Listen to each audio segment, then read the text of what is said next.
Biden says Hamas is no longer capable of carrying out another major attack against Israel. Here's a summary of the article.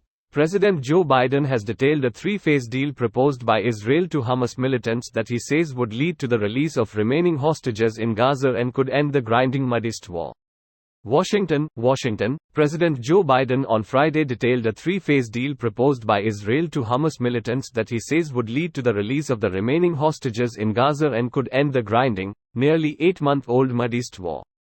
Biden added that Hamas is no longer capable of carrying out another large-scale attack on Israel, as he urged Israelis and Hamas to come to a deal to release the remaining hostages for an extended ceasefire.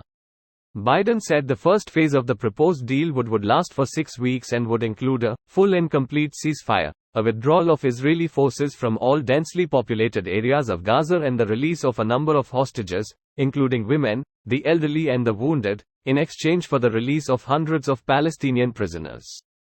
Hamas said in a statement it viewed the proposal presented by Biden positively, and called on the Israelis to declare explicit commitment to an agreement that includes a permanent ceasefire, a complete withdrawal of Israeli troops from Gaza, a prisoner exchange and other conditions. Biden also addressed those in Israel who resist ending the war. The talks were stymied by a central sticking point. Hamas demands guarantees that the war will end and Israeli troops will withdraw from Gaza completely in return for a release of all the hostages, a demand Israel rejects. This post received a score of 3,300, with an upvote ratio of 89%. Here are the top comments in response to this article. Well, if Israel collapses the supply tunnels into Egypt, then they won't have rockets to shoot. After a few weeks there would be new tunnels, and I don't think they would ever find all tunnels. At this stage one would just dig a tunnel myself along the border. Deep. Anyone who wants to dig into Israel needs to pass through my tunnel. I'll put "No terrorists allowed" on my tunnel, and that will end Hamas. This tunnel is a gun-free zone? You know what? I declare the whole region gun-free zone.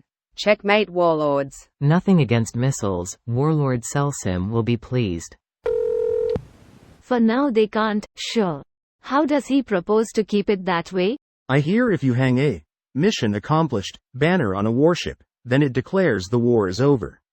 That's how it works, right? The old, step 1, announce it. Step 2, there is no step 2. By the time we get here the election is over. I don't really get his point. Yes, currently they are not capable of carrying out another major attack, but they will certainly use the next ceasefire to regroup and prepare. They didn't honor the last ceasefire, they won't honor the next one either. We all want the war to end, but from the perspective of Israel I don't really see how this would work with Hamas in charge as a neighbor. There's huge rumors of a massive US, Saudi, Israel security deal that will be announced this fall. Some of the rumored details suggest that the deal will include the creation of a Palestinian state that will be under the occupation of SA and Israel in order to rebuild infrastructure and lead to democratic elections within a decade. In order to finish the deal, the fighting has to be stopped in Gaza. Once that happens, they will push forward this deal and Biden will look like the person who brought peace before the next US election. I keep hearing about this and I genuinely think it's a massive Western pipe dream. Neither Israel nor Saudi Arabia nor the Palestinians would ever agree to something like this. And I don't just mean their governments either. The idea of a Palestinian state is extremely unpopular with Israelis, especially right now, and the idea of cooperating with Israel in any way is equally unpopular with Saudi citizens and Palestinians. How the fuck does anyone expect this idea to work? I know Saudi Arabia will absolutely agree to this. There's far too many benefits for them. 1. They get the embargo lifted on US weapons. 2. They get elevated more in Islamic world and it's a big foo to Iran. 3. Trade deals with Israel and the US is massive for them. The benefits for Israel and the US are pretty obvious. This video was automatically created by Reddit to speech.